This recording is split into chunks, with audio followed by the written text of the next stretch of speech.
How's everybody doing tonight? This is my 10th discussion. It's a big one. I'll be talking with Tom Schlatter of the legendary band You and I. He's been in a billion great bands. Um, the Assistant, The Ship Will Sink, Capacities, Black Kites. I mean, the list goes on and on. The guy is a legend to me, and he just keeps going strong in his 40s. So um, waiting for him to jump on, and we'll start our discussion. Hope everybody's doing good. Hope everybody's getting ready for Halloween, watching some horror movies, or taking spooky walks with the family.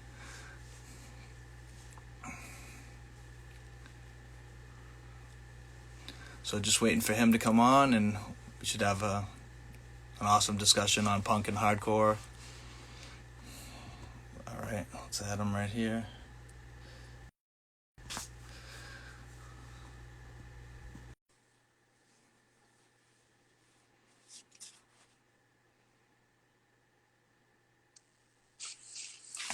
Tom, how you doing?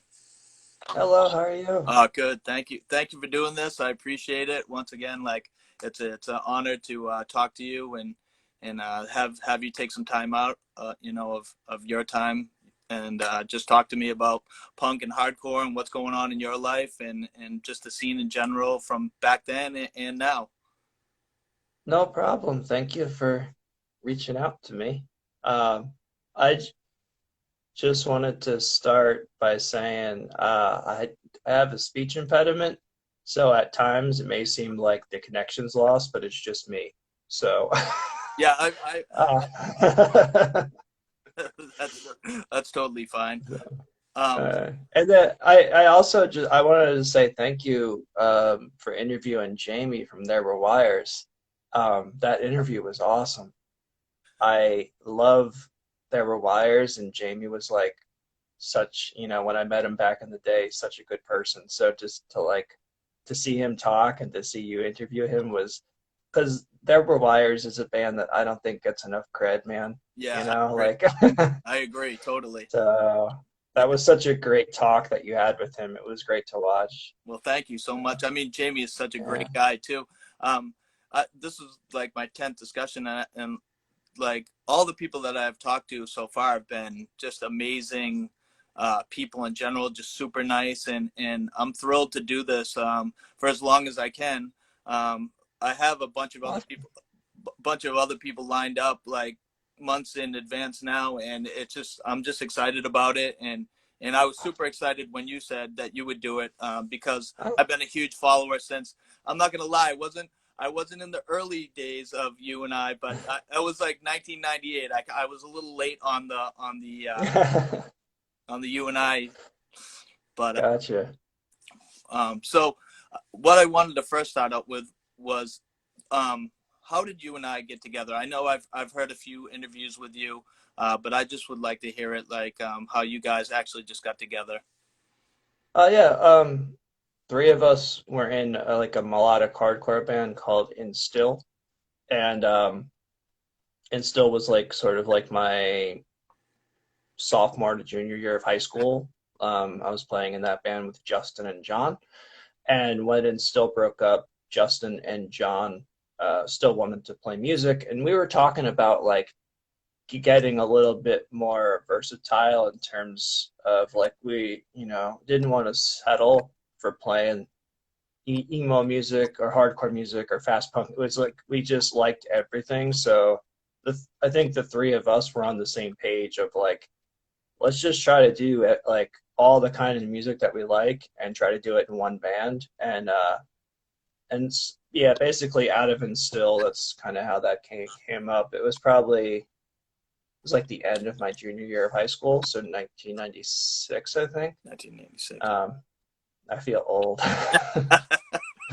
Yeah. Don't worry, I think I have a few years on you, so don't feel so bad. This beard was dark brown at one point, but now it's completely white. So you know. Totally distinguished. Distinguished. Seriously. Now was Instill your first band, or did you have a were you in like another band before Instill? I mean, like in high school, I was like playing in bands. Like I was playing in like alternative rock bands in the early '90s in high school when I was like a freshman in high school, and then I was in like a fast hardcore band for a while in high school, and then I was in like a sort of like a Earth Crisis Strife sounding band for a little while in high school. Uh, and Still was probably the first band where I started playing music where we would try like not the first band to travel, but maybe like the first band that seemed like it clicked and took it seriously, and I was like, wow, there's something here. The rest of the bands, it was sort of like we're playing music, okay, but but it was never this sort of like cathartic emotional thing that Still had become Yeah. at that point. I heard an interview that you had, and you said the band, maybe it was a band before and still, that you actually played a few shows with Abnegation. Is that what? Yeah. Yeah, so yeah, I was in this like vegan straight edge like metal core band. I was like 15, 16 years old, and we toured with Abnegation. And it was really weird to be like this like 15, 16-year-old kid on tour with a bunch of people who were in their like early to mid 20s, like because the life priorities are so different. Yeah, Um, Abnegation was such uh, a strange band because the music made me think like, oh, like these guys are like some serious like militant hardline dudes, and like I don't know if I want to fuck with them, you know. yeah, And then you meet them, and they were just like the like just the silliest people, and just like not they didn't really take themselves seriously at all. Like it was just like such a weird thing that, and I guess that still happens today. It's like you'll see a band and they'll have like super serious lyrics and their music will be super dark and intense, and then you meet them and they're just like the silliest bunch of people, and yeah, yeah, but that was the case with Abnegation yeah. as Yeah, well. when I Like, heard that, I was like, wow, like that's yeah, pretty cool. Um, yeah. so when you and I got started, what were some of the like first tours that you guys did, and who were the bands that you played with that got you excited about playing? Because basically that was probably like your first band that you really started touring with. So you and I did two tours. We did one like pretty early on in the band with another band from Florida called Song of Carmon, and I think at that point, like we had put the 7-inch out, and maybe the 12-inch was out to press. So it was like pretty early on in the band. I think our drummer like quit maybe a month before the tour, and Chris joined the band, learned 12 songs, and his first show with the band was the first show of tour. So it was like super early on in the band. Yeah, Um, I think like at that particular point in time, like nobody was coming up to us and saying like you guys are a screamo band. Like there was no it was like people were like, "Oh, you're kind of like metal, but like you're not tough guy stuff." I don't Here, play this show with these bands. Like it was like they didn't know where to put us. And it wasn't until we sort of started playing shows with like Closure and like Seisha, um, Your Adversary, Cable Car Theory, some of those bands, that it was like, oh wow, there's other bands that are sort of doing this thing that's like not metalcore, but not emo, but like kind of something in between that mixes a lot of stuff. And we kind of found this like group of bands like within that. Like I think like the States of Seeds was one of the bands we play with a lot. This band called I Robot was around here, and they were good. So it was like we kind of found this niche of like bands that we like to play with. And then for our last tour, Seisha had asked us to come on tour with them, and so we did like I think we did like a little over a week with them wow, out to the and that, I mean, that was inspirational just to get to see them play each night. I can't say enough about like Jamie's guitar playing is just amazing to watch. Billy was just like such a totally like earnest like person, and it was so comfortable to talk with him. Um, Definitely like a really great experience. Steve Roach, who was playing bass for Seisha at the time, he went on to play drums in Off Minor after that. And me and Steve, I've just been friends with Steve for like 20 something years now, and Yeah, he's just yeah, like one of my favorite people. So yeah. so that whole niche of bands that was around back then, I've made some like lifelong friends from that. You know what I mean? So Yeah, I wish uh, more people. I take a lot of videos and record a lot of bands, and I wish there was more videos of that time, because you don't see too many recordings of you and I and Sacher for that matter. And I just wish there was more that people could see from back then. I mean, in all honesty, it's probably a good thing because like while I really like the recordings of like all those bands from back then, when those bands played live, the concern wasn't to play every note perfectly or to play the songs well. It was just like bands just thrashing around and going absolutely nuts. And so live, when you're there, it was great. But I've seen some of like the old videos, and like notes were not played, drums were falling over. Like it was just it was kind of a train wreck, but it was great to be there. Yeah, yeah. So It's true. When you're there, the energy alone is just you can feel the energy, even if notes are not being played right, yeah, and yeah, miss beats and stuff like that. But the energy alone of just watching something like that is it was great for me to see that kind of stuff. I yes. came from like a kind of like a metalcore background. In the beginning, I was a little bit of a mosher. I started going to shows like very early, like late '80s in Boston. Um, Oh, okay, so I've been going to shows for a long time. I saw Youth of Today and Gorilla Biscuits at the Channel in Boston a bunch of times, awesome. and so that's what I like. I was used to maybe like moshing and stuff like that. And then Pete from Sinaloa had done a Tin Can Fest, and Oh yeah, one of my friends was like, "Oh, let's go to this show. There's a few bands that I've heard of." And when I went to that show, it kind of opened my eyes to the quote unquote screamo bands, because Seisha played there, and Jerome's Dream, and States of Seeds, and Portrait played, and it kind of opened my eyes to this kind of music, and that's what kind of changed my way of liking music.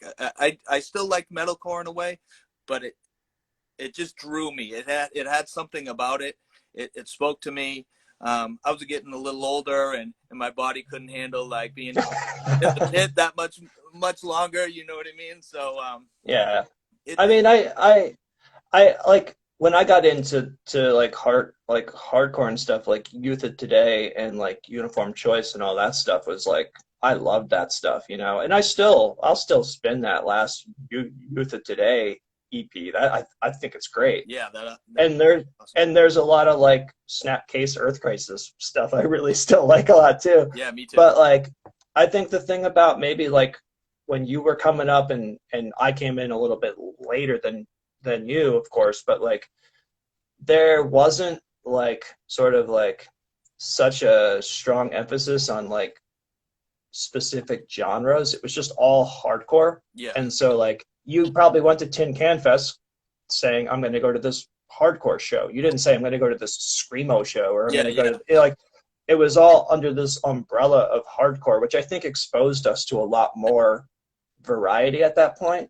And so a lot of the older folks that I know like such a diverse kind of background of hardcore, and a lot of the younger folks I know are like, well, I like screamo, or I like post hardcore, and it's just like there's no more like umbrella of hardcore that fits all this stuff anymore for some reason, you know, and yeah. That's true. that's unfortunate, you know.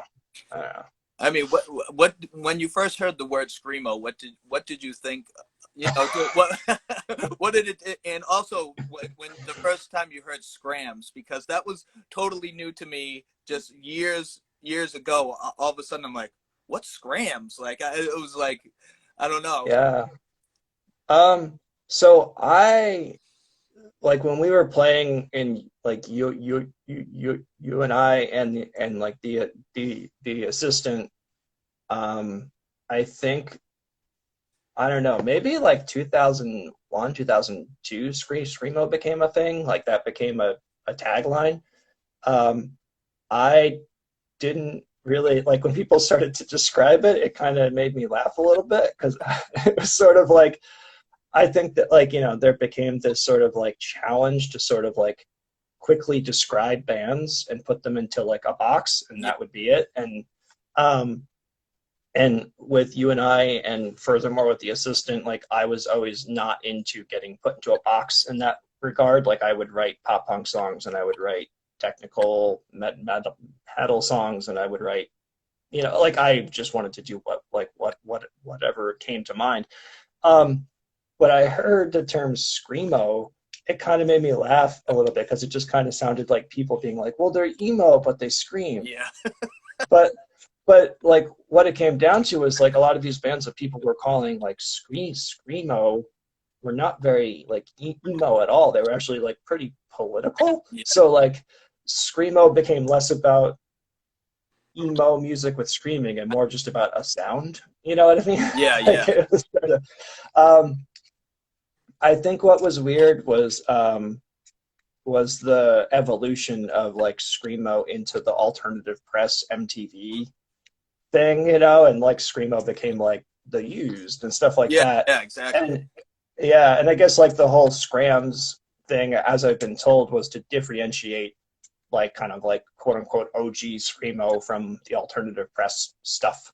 And when I think of it, I like to make tofu scramble in the morning, and I just think of tofu scramble when people talk about scrams. So Yeah, yeah. It must be the age we're at where it kind of it took me by surprise.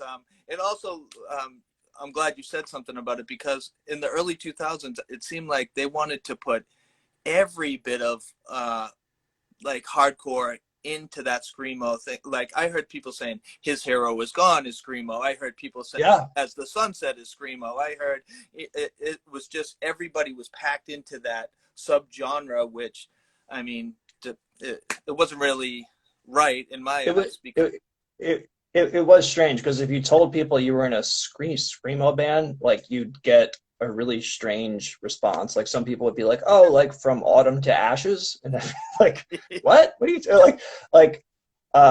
So yeah, you're right. Like everything was they were trying to pack a lot of stuff into that, and yeah, I think it's kind of weird. yeah, and just like you said, So, and after that, like in the late 2000s, when somebody said screamo, and you were like, oh, what kind of bands do you like that are screamo? People would be like, well, I like Asking Alexandria, and I'm like, yeah, wait a second, like yeah, so, yeah, and it makes it's sense. It makes sense now that yeah. Scrams is a word. Totally. So I don't know. I still kind of consider myself as like playing in hardcore bands.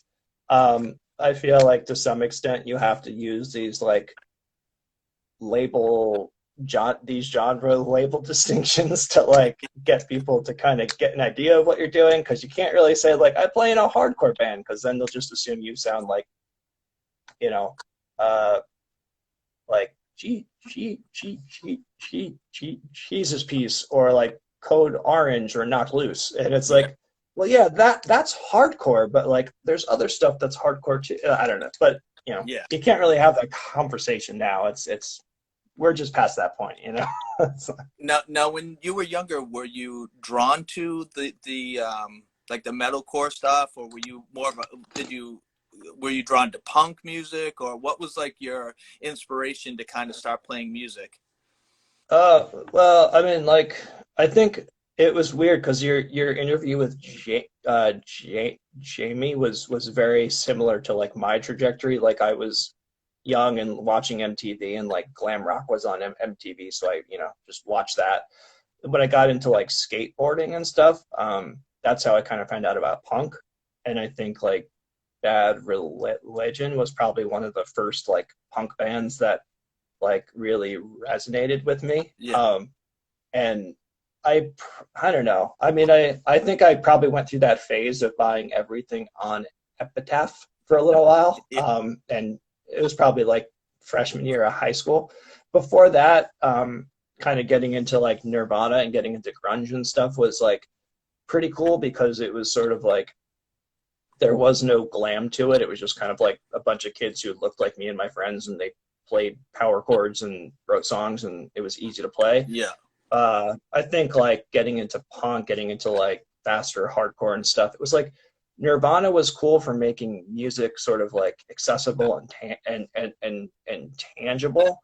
But like Youth of Today and Bad Religion and bands like that were probably more responsible for me adopting music as like a way to convey a message. Whereas like I'm sure there's like some professor that wrote some paper about how Kurt Cobain's lyrics have all kinds of subliminal, like really deep philosophical things in them. Yeah. But to me, as like an eighth grade kid, like those lyrics didn't mean anything. It was just like, oh yeah, cool, you know. Like, Yeah. Yeah. This sounds cool. Yeah.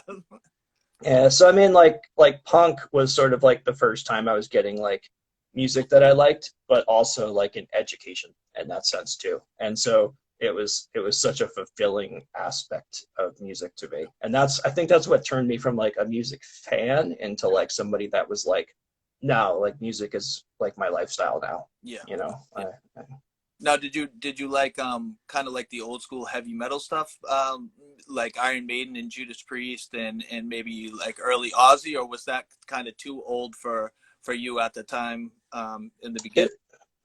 it it was too old for me at the time in the beginning. That was kind of like stuff that I probably like went back to and got into like after the fact, like P Cells, who is really good, and like older Metallica stuff. Mm. Like I remember like listening to Kill 'Em All and hearing like the fast part, like verse, like intro, verse, chorus, break, verse, chorus, breakdown from like a Metallica song, and Yeah. being like, whoa, that's exactly like what every hardcore band does. So like I think it was like connecting the dots backwards. Although Anthrax was always kind of like on that cusp of between punk and like metal, so I probably listened to Anthrax by finding out about them through like Thrasher magazine when I was a kid. Yeah. So they were like, so they were like the exception to that, I think. Yeah, and plus they dabbled a little bit with SOD too, at least Scott Ian, and Yes. so yeah, they seemed a little more punk than the metal bands of that Yeah, time. Um, definitely. so can you talk about the double LP that's going to come out, the discography for you and I on Repeat Oh, Records? I know Seth runs that from Funeral Diner, runs that record label, and it must be yeah. exciting after all these years to finally get a full discography. I know Alone Records did some sort of like a compilation of you and I, but this is a full discography. Yeah, so I met Seth in like 2001.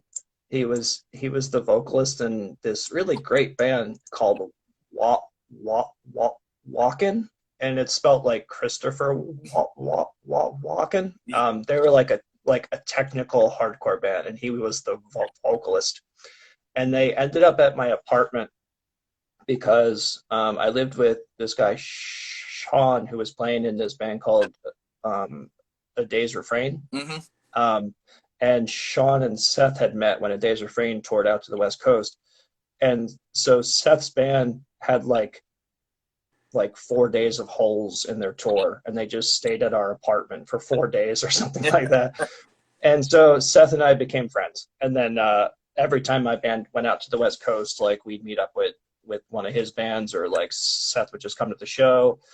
And then, as I stopped touring a lot in bands, I would just go out to California and I'd meet up with him. And so Seth and I, that's another like 20-year friendship just from playing in bands, that I love that kid to death. Yeah. And when I saw that he had gotten back into like putting music out, he was doing sort of like, these retrospective sort of things of like bands that he liked and stuff.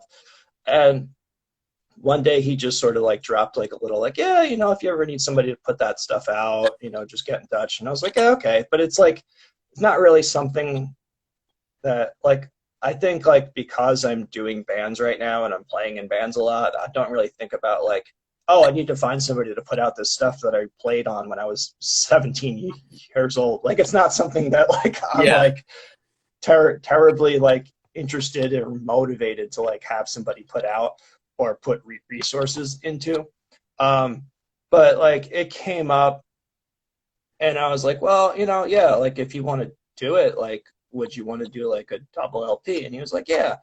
And then we just talked about it. And I think like with Seth, like he's done this before. Like he's put out stuff for bands who broke up a long time ago. So he kind of knows the drill of like, I need to get this and I need to get that. I need to send it to this person. And it like, so it was all pretty like hands off. Like we sent him the files and then that was pretty much it. Yeah. Our friend Mike, who he plays in a band called Sanagi from Philadelphia. Mike volunteered to like put together this like coffee table book sort of thing for it, with like taking old flyers and like old pictures and like layouts from like the various releases, and he like graphic designed up this whole like coffee table book. And at first it was just going to be a PDF, but Seth decided to print the whole thing out. So now that comes with the LP too. Yeah. And Mike put a lot of time into it and a lot of effort into it. And so I think it's like, it's not something that like I necessarily like, this sounds bad. It's not something I think like needs to be out in the world per se, but I guess there is a small like niche of people that like want to have that stuff. Yeah. And like, if they do and it means something to people, like I can't, it's hard for me, not, and I'm not trying to be like an asshole or anything, but like it is hard for me to understand that like something I did when I was like 16 or 17 years old has like importance to someone else's life.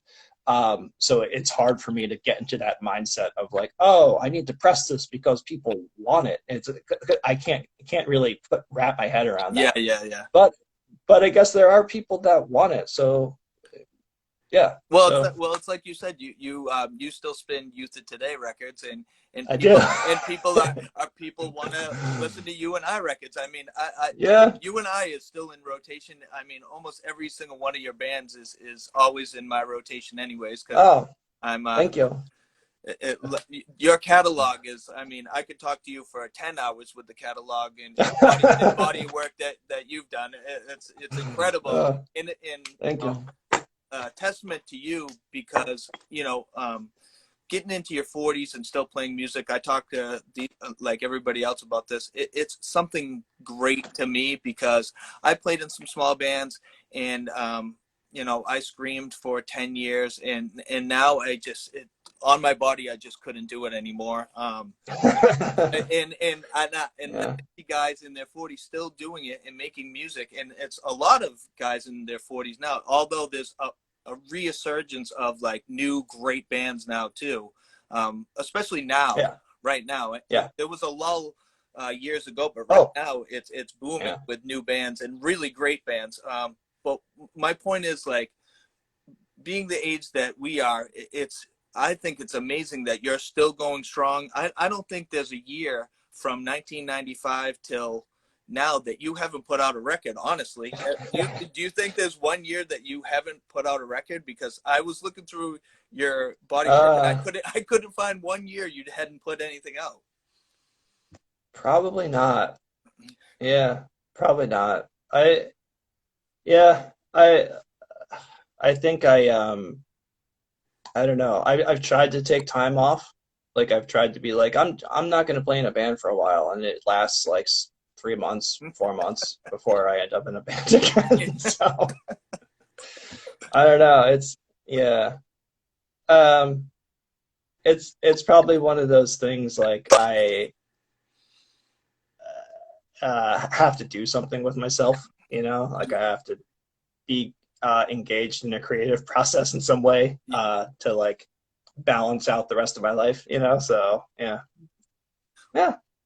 Yeah, I like I said, I think it's amazing though. Thank you. I talked to a Thank lot you. of people, and a lot of people say like, oh, I had to get away from hardcore or screamo for years. I just had to get away from it to regroup, and then they come back, and you've never done that. And I think that's incredible that it's you've stayed busy, and you're probably the hardest working person that I've ever seen in the scene, honestly, because you keep going. You're going strong, and hundreds of AU is amazing, and Oh, thanks. I mean, it's just, and you're Well, also there's, I right mean, now. it's, Oh, go ahead. Sorry. well, like, it's weird. So I think like a lot of older folks like have this sort of like when they got into hardcore, it like things were a certain way.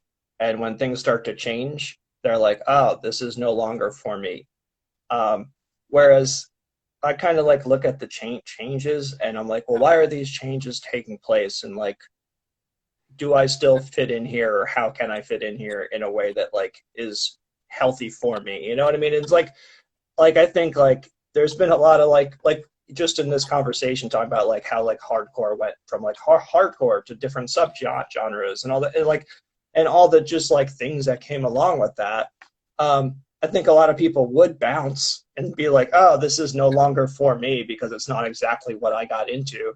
Um, but I think like I don't know, it's like if it's I think hardcore and punk is for everybody, Mm. and if what's happening like predominantly around you is not for you, like that doesn't mean that hardcore and punk's not for you. I mean, it just means you want to do your own thing, you Yeah. know, like and so there have been a lot of times when it's been kind of like lonely. It's sort of like, oh, I'm doing my own thing, and there's not a lot of bands. There's not a lot of people coming to these like shows right now. There's not a lot of bands that sound like this, or like when you said like there's this huge lull for like a very long time, where like I think I was in like in first person at that point, and Yeah. like we'd get like 10 kids at a show, and like there was maybe like one or two other bands that sort of sounded like us, and it was like a very it was like, no, we're not playing to 50 kids or 100 kids. Like, that's just what it is right now. And that's fine, because it's like,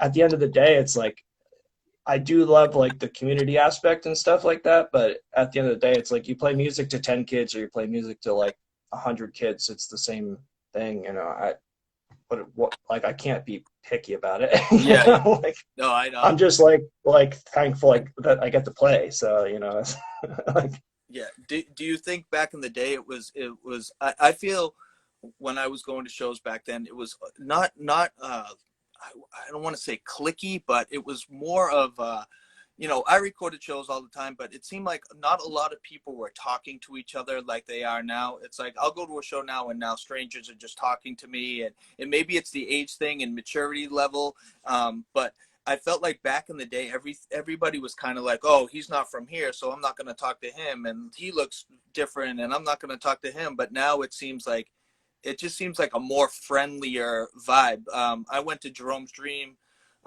this past year, and it just seemed like almost like a different like crowd. You know what I mean? Does it feel that way to you? Um, I think that the younger kids that I'm meeting, like, and I don't know, I say younger, but I mean, that just means that they're not as old as me and you. So like when Yeah, I think about when I think about bands that I really have been inspired by as of late, like I'd say like Respire or like Oberskaya or like um um Carry on Spring. mm, Like all those people that I meet are super friendly and super just outgoing and just really inspirational. yeah, And like as like a young kid, like I didn't necessarily like meet the guys from like Mouthpiece and be like, wow, they're really inspirational. yeah, Like yeah, it just that wasn't the case. I feel like back then it was like hardcore wasn't something where you can like go up to bands and talk to them and like learn about their lives and like learn something from that experience. yeah, Whereas I think now, like when I meet new bands, like that takes place. Like I get to find out like what's the priority for somebody who's like in this person's shoes right now? And I feel like that's such a rewarding experience past just like walking up to Tim from Mouthpiece and just being like, great set, man, and him being like, thanks. Yeah, And that's it. yeah, Like, yeah, um, so, so yeah, so, and then I think like the older people that have stuck around are like lifers who are just like, hey, I'm here, you're here, let's hang out. yeah, And they're, so I think what you're talking about and what I've experienced are sort of like all the pretext is gone. It's just like, if you're here, you're here because you want to be here. yeah, Yeah. yeah, yeah, exactly. And especially if you're at a Drum Stream show in 2019, you're here because you want to be here. Like you're, Yeah, it's not, like, so yeah, I think you're going to meet people that are going to be more outgoing and honest and just friendlier. You know what I mean? yeah. So, And I think it went on like past the early 2000s. It kind of got like a little more friendlier because I became pretty good friends with Brian from They and the Children because yeah. he was doing shows and I saw the assistant a bunch of times and that's where I got to record those shows. And also I had just put a video up of you and Lee doing an acoustic set in Lawrence, Massachusetts. Okay. Yeah. And So Brian, Brian is like a perfect example. Like me and Brian are about the same age, but like I was, I'm like vegan and straight edge, and Brian is like really into weed and like not vegan, and like I learned a lot from Brian just talking to him yeah, about like how about like why people immerse themselves into like cannabis culture and how it's not just like this dumb stoner thing. It's actually like, and it was Brian's a very intelligent, well-spoken person yeah, definitely. and like a very great person. And so like that that experience was awesome, to get and for Brian to like book my band that many times was such an honor, Yeah, because yeah. like it was awesome. Yeah. Yeah, I salute Brian and Pete again from Sinaloa Yeah. for doing so many like amazing shows back then. Those two guys were hard workers and setting up amazing shows. Yeah. And I always talk about every weekend it was always a packed lineup, whether it be in Connecticut and in Boston was doing big shows too and packed lineups. So now you don't see that so much. You'll see maybe two or three like big bands, but back then it was like 6, 7 like heavy hitters every single show. And I feel it's like I don't feel bad for the youth, but I wish they could have experienced something like that where it was every week and sometimes twice a week, sometimes 3 times a week. Well, It was it's everywhere. it's weird though, because a show that you look at the flyer and you're like, I don't really know these bands. Like 2 years later, you're like, oh my God, that show was stacked. So Yeah, like, yeah, that's I true. think like the other day I saw a flyer with like the assistant and there were wires and Mastodon was opening the Oh show. yes, yes, I It posted. was like one of their, and it was like at the time that didn't seem like a stacked show, I'm sure. But now we look at it and I'm like, oh my God, Mastodon was going to open for us. This is Yeah, like, yeah. like You were the headliner, now, right? Weren't you yeah, the headliner? Yeah, like what kind of world is that in? Where like, like so who like I do that a lot. Like I'll look at old flyers and like it was like you and I, Seisha, Closure, States of Seeds, and maybe 30 people showed up. And like now you'd like look at that and be like, well, it's a stacked show. We're yeah. like 250 kids there, and it was like, no, not at all. So it's interesting to see like what becomes a stacked show as time goes on. Yeah, Like, that's true. That is true. no, yeah. But Pete, I remember we played Tin Can Fest. PETA had asked us to come up one year, and it was stacked. It was like an awesome show. Yeah, It was like Anton Boardman, Orchid, Jerome Stream, us, The Way Down, like Oh, didn't Scrotum Grinder. It was yeah, like didn't Reversal Man play that show too? Versatile Man played. Like there was so like that was a stacked show. Yeah, that Like was that was some, and I remember being in that moment watching those bands, just being like, "This is a stacked show." Like I think that's like the best, like to know that you're there in the moment and you're seeing some, like you're able to say to yourself, like, "I am seeing something really good right now." yeah, Like yeah, definitely. so. When you and I kind of was starting to break up a little bit, how did the assistant like come about? The assistant started because at the time I was dating this woman named Lee, and she had moved to New Jersey and she wanted to start a band. And there was this guy John who played bass, and me and him had been friends since high school, and we wanted to do a band together. So like basically like I would say Lee was kind of the catalyst for starting that band. And I think like with you and I had had like a small taste of what it was like to like go on tour, because we did like those two tours that were probably like a little over a week long each. Yeah, But I wanted to be in a band that was like going to do like month-long tours and yeah, like yeah, get out there and stuff. And so trying to like put a band together of people that like were on board to do that. We were all like in our late teens, early 20s, and it was sort of just like, if we're going to do this, let's do this now. And that's sort of how the band got put together. I think we didn't even like Ross, the guy who played drums for the assistant. We had never met him until the first time we played with him, yeah, and so it was one of those things where it was like he was a friend of a friend, and then yeah, like I ended up being in a band with him for like 3-4 years and touring all over the United States and Europe with him. And it was weird because I had never met him before we were in the band together.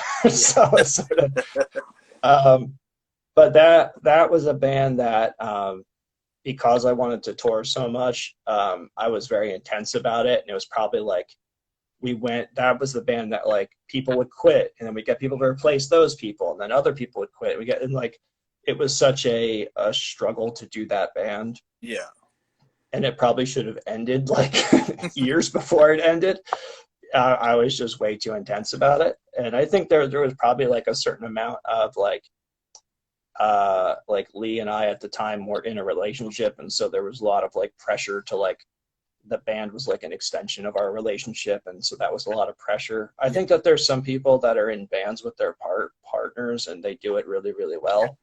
And I don't know if we did it the healthiest way, but we had a great time. We got to do a lot of great stuff and meet a lot of great people. So at the end, I'd chalk it up as good. yeah. It's I mean, like, the music was amazing, and thank you, thank and you. obviously you went to Europe with the assistant. How was that when you first got to Europe, playing with the assistant? So like Europe is totally different from the United States, in terms of like the DIY shows there. It's very rare that you're not on a stage, and it's very rare that there's not like a sound person and like a light show, and like it's all it's like you're playing like a really nice like club every night, and Yeah, it's kind of weird because for DIY bands that are used to just playing like basements and like halls and stuff like that, it was really weird to every night be like, okay, you have to be there at 6 o'clock for sound check. And it was like, sound check? What the yeah, fuck is sound check? yeah, Like we had, like it made no sense to us. And it was like very, um, like professional in that regard. But it was also very much like mainstream clubs, in the sense that like the shows didn't start till like 10:30, 11 o'clock at night. yeah, yeah, And people smoked inside, and like alcohol was like a huge part of like that scene. And like it was very different from like the sort of like United States DIY that we were accustomed to. yeah, We did get really, really good food like every night, and we did get like um great places to sleep, but like the sort of like professional aspects of DIY there was like unexpected. Like we had no idea Yeah, Um, kind of opened up your eyes to something different. yeah,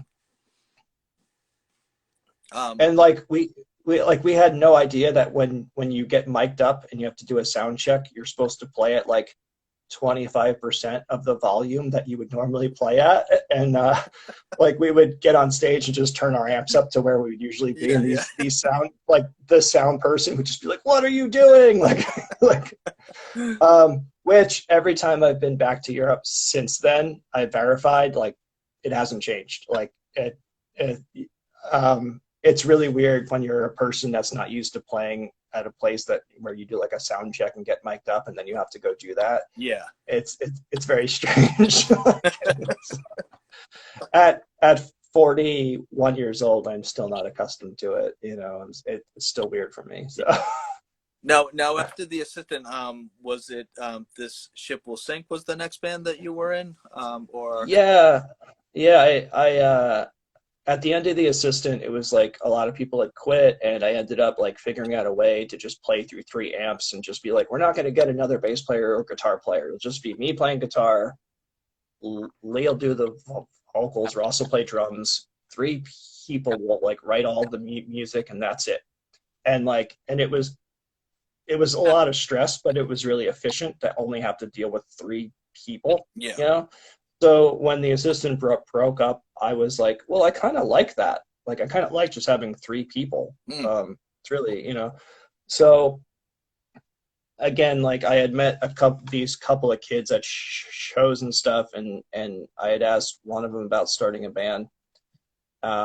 And so this guy Jason, who sang for This Ship Will Sink, got this guy Steve to play drums, and we wrote songs like super fast because it was just the three of us. yeah, And that was another band where it was just like we were all pretty much like, yeah, let's do this. Let's practice twice a week. Let's write as many songs as we can. yeah, Let's play as many shows as we can. And at that point too, I was using like I've talked about this in interviews before, but I was like using music as a way to not really deal with like stuff I had to deal with, like my family stuff and like things that were happening. yeah, And so This Ship Will Sink became like this band that just like moved way too fast. I think like you know how when people are like in a relationship and they move in together after a month and yeah, you're like, yeah, whoa, that's fast. yeah. Like this Ship Will Sink was sort of like the band Equivalent, yeah, equivalent of that relationship. It yeah, was like within like 2 months of like playing, we had all these songs written. We went to go record. Like um, we were like putting stuff out. Like there's a guy in the little chat here. His name is Evan Kilgore. He did a label called Waking, and he put out the Ship Will Sink CD. And he booked us a lot at the Knitting Factory in New York, and was responsible for like a lot of like the really great shows that we played. yeah, Um, but that band's first tour was a month and a half long. I got to the West Coast. Hi, Evan. Um, and to do that much in the span of a year is just too much. yeah, And so by the time that we got done with that tour, it was like, yep, let's just break up. Like it was too much. yeah. It was like we were trying to do way too much at once. Yeah. It was just When I first heard it, it was so brutally heavy. I wasn't expecting how heavy it was. I was like, holy shit, this stuff is heavy. I was like, I love it. I was like, yeah, like I loved it. But it I like surprised me how heavy it was. I think at that point I was interested in like getting into baritone guitar, which is like tuned down to drop A, and then I was interested in like doing a band with like just being guitar and drums with no bass player or guitar player from scratch Yeah, and writing the songs that way. And when you do that, like you have to compensate for the fact that there's nobody else playing with you, so it just becomes like more amps and more like low end and yeah, more, so it just became like this sort of.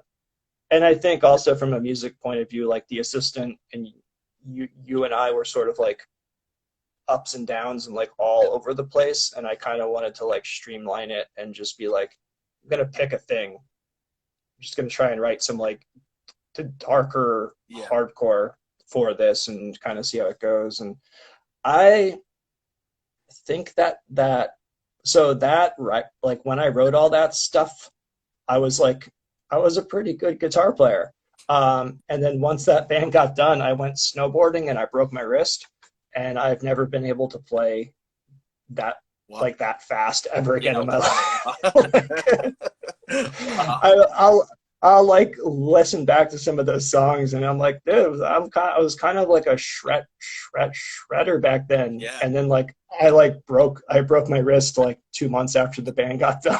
Wow. never was never able to play like that again. Wow. So Crazy. That's crazy. yeah, We got about 10 minutes. It goes by so quick. yeah. So I just wanted to get into hundreds of AU and also every scar has a story. Real Sure. quickly before we I got a couple of rapid fire questions at the very end, but Sure. Okay. Well, first, I just want to say thank you that you like hundreds of AU, because a lot of people, when I talk to them, they're like, "Oh, you were in that band I liked when I was like 18," and then I'll be like, "Yeah, but I'm in this new band." And they're like, "Yeah, bye," and like, I don't want to hear about it. I think hundreds of AU is like a definitely like more mature version of like maybe what I did when I was 18, and a more like focused sort of like better take on the genre. yeah, And definitely. I'm like super proud of it, and I love the people that I play with. And I've had so much fun playing in that band, and like the tours we've been on, the releases we've done so far have just, they've been awesome. And I'm like so thankful to still get to play music and have that kind of like younger crop of bands that are out now like Yeah, accept us into the fold and yeah, play shows with us. Just it's awesome. It's yeah. so I cool. mean, Like, the two releases you put out from that band have been incredible in my eyes. wow. I love both of Thank them. you. I love both of them Thank you. so much. Especially, I mean, not well. I like them both a lot, but the last one that just came out in 2019 uh, Ah, blew me thank you. away. It's just like I love Awesome. it so much. That means so much to hear. Thank you. It's awesome. And Yeah, that's and even being close to 50 years old, I don't think I'll ever stop listening to this type of music. Which I've had, when I was in high school, I was listening to punk and hardcore, and I had a bunch of friends be like, "Listen, in 3 years, you're not going to listen to this crap. You know what I mean? This is just a passing phase. You'll never listen to this yeah, crap." And then yeah, 35 years later, I'm still listening to totally, the heaviest music I could, you know what I mean? And totally. so it's weird because I was telling him back then, I'm like, you're wrong. I'm going to be listening to this the rest of my life. I'll be in my Totally. 70s and I'll be listening to this music. So, which Yeah, is me which is too. weird to say, but Yeah, it's the test of time though, like that's where it is. So yeah. yeah. All right, I'm gonna blast through a couple rapid fire questions for you, real quick. Okay, Um, let's do it. all right, number one, favorite New England hardcore punk band all time for you from New England. I would say there were wires. Absolutely. All right. All right. Yeah. My second question: what was the first punk hardcore show you attended as a just a fan, or the first punk hardcore one? Well, yeah, it's weird. So I think there were like early on shows that I went to with like a bunch of high school bands playing punk Yeah. music, and then maybe like there was like some punk band playing or whatever. But I didn't really take much away from that, other than like, oh, cool, these guys have mohawks, But Yeah. I think that like the first show that I went to where I was like really inspired to like play in a band and kind of like embrace DIY was I went to a basement in my town called the 508 House, and um, I saw Franklin, Rye, Oof. Still Life, and Fracture, Wow. and like I saw like it was so cool to like stand in a basement that close to them. It was so hot. They played. They sounded great. All the bands like were making their own merch and like doing their own thing, and Yeah. I was like, this is totally accessible and cool, and it had such a huge inspiration on me. And I was like, if I if one day I could be in a band and play a basement and scream my own t-shirts, Yeah. I will be successful. And so Uh, yeah, That's odd. That's a Yeah. good one. All right, my next question: all-time favorite punk hardcore show you played? Shit, I don't know. Damn, dude. Can, um, it's weird, because it's like every band, we just have different, like, there's different shows. Like I'll name like three or four Yeah, like really quick. Like first Hundreds of AU tour we played in Toronto, Canada at New Friends Fest. It was the first New Friends Fest, and there's just like something happening in that room that just I was like, fuck. yeah, Like I'm 40 years old and I'm playing music in a basement in Toronto. But like I must have done something right because this was amazing. yeah, I remember the assistant playing with There Were Wires and Daughters in New Jersey, and it was the last show the assistant was going to play before we left for Europe, and we had already decided we were going to break up. There Were Wires still was like one of my favorite bands. I met Ruben from Soul Glow that day, mm, and like I met him like earlier in the day, and then he like got in my car and came to the show with me, and like I've been friends with him since then. Like that was just a day that like will live in my head for a long time, yeah, and like I don't know. So there's just a whole bunch of them. yeah, I don't know. It's hard to say. yeah. That's my next question is all-time favorite hardcore show you attended that you didn't play. Oh, Burning Fight Festival in Chicago. It was like a reunion festival of all these 90s hardcore bands. It was a whole weekend, but I guess you can count it all as one show. But it was like Unbroken, Trial, Converge, Guilt, Bane, Reach the Sky. It was just like a whole bunch of bands, Yeah, and it was awesome. It was great. that's my next question Yeah. is what was the last movie you watched?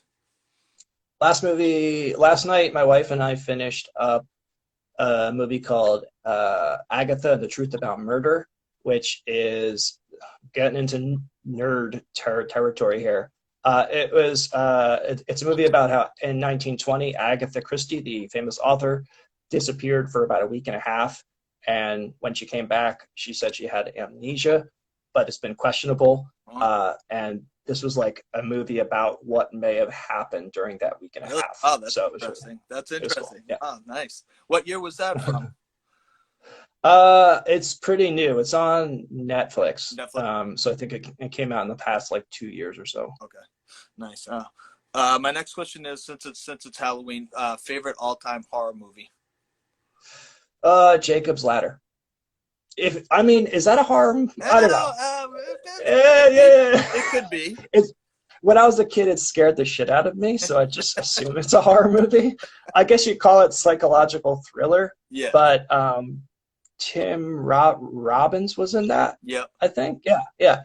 And he just did such a good job, and his movie scared the shit out of me for like 2 weeks. Like I think I was like 12 years old when it came out. It Yeah. scared the shit out of me. I like Jacob Um, better. I think I'm going to go with that one, even though it's not really a horror movie. But yeah, I'm going to go with that. All right. And my last question is, I'm a big comic book guy. DC or Marvel? Oh, so growing up, I would say Marvel. Um, as I got older, right now, pretty much everything I read comes out on Image, or Vertigo, Mm. but mostly Image. With DC, I think the only thing I was into was Batman. Yeah. Marvel, I think I rode around Marvel for a little while. I was into some X-Men stuff, a lot of Spider-Man stuff, Daredevil stuff, especially. Yeah. Yeah, The probably Marvel as a kid for sure. the independent stuff has been doing great things in the past like 10 years. It's like unbelievable Yeah, what Image and Vertigo and like you said have been doing. Such interesting and like fresh ideas coming out of those comic books, and I really enjoy reading those too. there's a good documentary about Image going from this like muscle-bound superhero imprint to like a socially political imprint now, and it's really good. It's Yeah. cool. We got about 20 seconds. I just want to thank you so much, Tom. I really Thank you. appreciate you taking Thank the you. time out. I love doing this with you, and I'm super, super appreciative. And Oh, I just want to thank you from the bottom of my heart for doing this. And we'll have to do part two because I didn't even delve into half the stuff I wanted to. sure. Yeah, whenever you want. Totally. Thank you so much. All right. Thank you, Tom.